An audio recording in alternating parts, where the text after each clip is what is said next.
Parthivi classes में आपका हृदय से स्वागत है।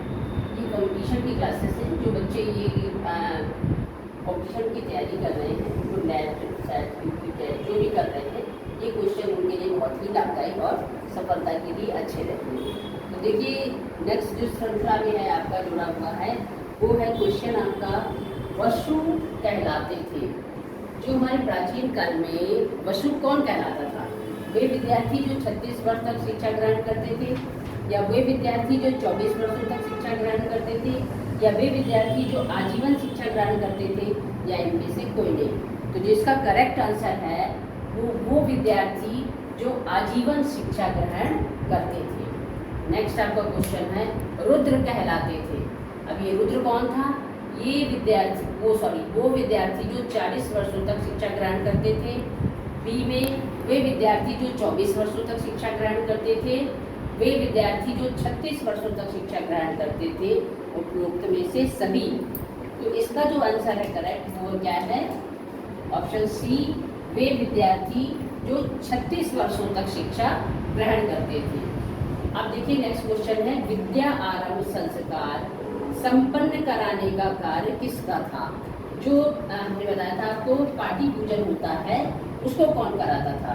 जो ऑप्शन पहला आपका शिक्षक कराता था, या पुरोहित कराता था, या गुरु कराता था, या माता पिता। तो जो हमारे इसमें ऑप्शन सही है वो है बी। कौन कराते थे? पुरोहित। पुरोहित का मतलब था जो हमारे घर में पांडित्य का कार्य करते थे, पूजा पाठ करवाते थे। जैसे फैमिली डॉक्टर होते तो ये फैमिली पंडित जी हुआ करते थे, तो वो हमारे पुरोहित कहलाते थे। तो जिस शिक्षा प्रारंभ कराने का कार्य कौन कराता था? पुरोहित। नेक्स्ट क्वेश्चन है सद्गुण ही ज्ञान है। सद्गुण ही ज्ञान है यह कथन किसका है? इसमें से पहला सुकरात का है, या प्लेटो का है, या अरस्तु का है, या इनमें से किसी का नहीं है। तो आंसर जो है आपका ये जो कथन है ये है सुकरात का। जीवन पर्यंत विद्याध्ययन की छूट किस वर्ग को थी? क्षत्रिय को थी, या वैश्य को थी, या ब्राह्मण को थी, या शूद्र को थी? तो जो आंसर है आपका करेक्ट है वो ब्राह्मण को। जो ब्राह्मण था वो आजीवन क्या कर सकता था? विद्याध्ययन कर सकता था, क्योंकि उस समय ब्राह्मणों को ही शिक्षा देने का कार्य दिया जाता था। वैदिक कालीन शिक्षा किस जीवन पर आधारित, जीवन दर्शन पर आधारित थी? देखिए हमारे यहाँ 4 जीवन दर्शन थे। प्रकृतिवाद,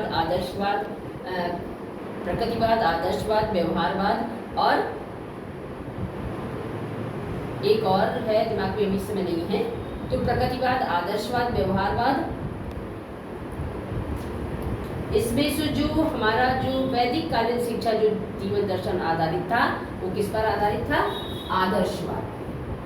तो ये देखिए यथार्थवाद, एक जो और प्रकृतिवाद, आदर्शवाद, व्यवहारवाद और यथार्थवाद, तो ये हमारी शिक्षा के दर्शन थे। वेदों में शिक्षा शब्द का प्रयोग किस रूप में किया गया? तो जो वेदों में शिक्षा का प्रयोग जो शब्द था वो विद्या, ज्ञान, बोध और विनय के रूप में किया गया, या धारण के रूप में किया गया, या स्वर वर्ण का उच्चारण के रूप में किया गया, या सीखने के रूप में किया गया। तो जो इसका आंसर है करेक्ट ऑप्शन ए, विद्या, ज्ञान, बोध और विनय के रूप में शिक्षा शब्द का प्रयोग किया गया।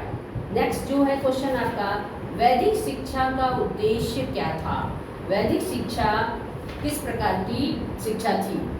क्या चाहती थी वो? नैतिक विकास करना व्यक्ति का, आध्यात्मिक विकास करना, या ज्ञान संवर्धन करना?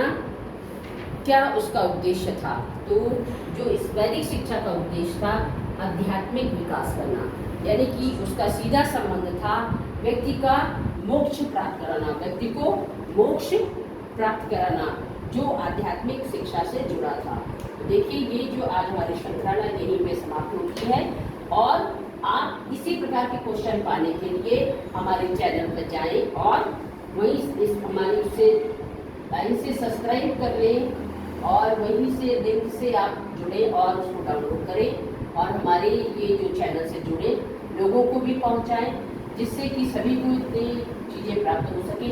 अब देखिए हमारे जो सीरियल में आपने देखा होगा संस्कृत का भी अध्ययन होने लगा है, जो अब किसी का मैं पढ़ा रही हैं। अभी उन्होंने हमसे पहले आपके लिए जो वीडियो डाला है और आप इसी प्रकार से हम लोगों से जो हमारे पास है वो आप लेते रहिए। जय हिंद, जय भारत।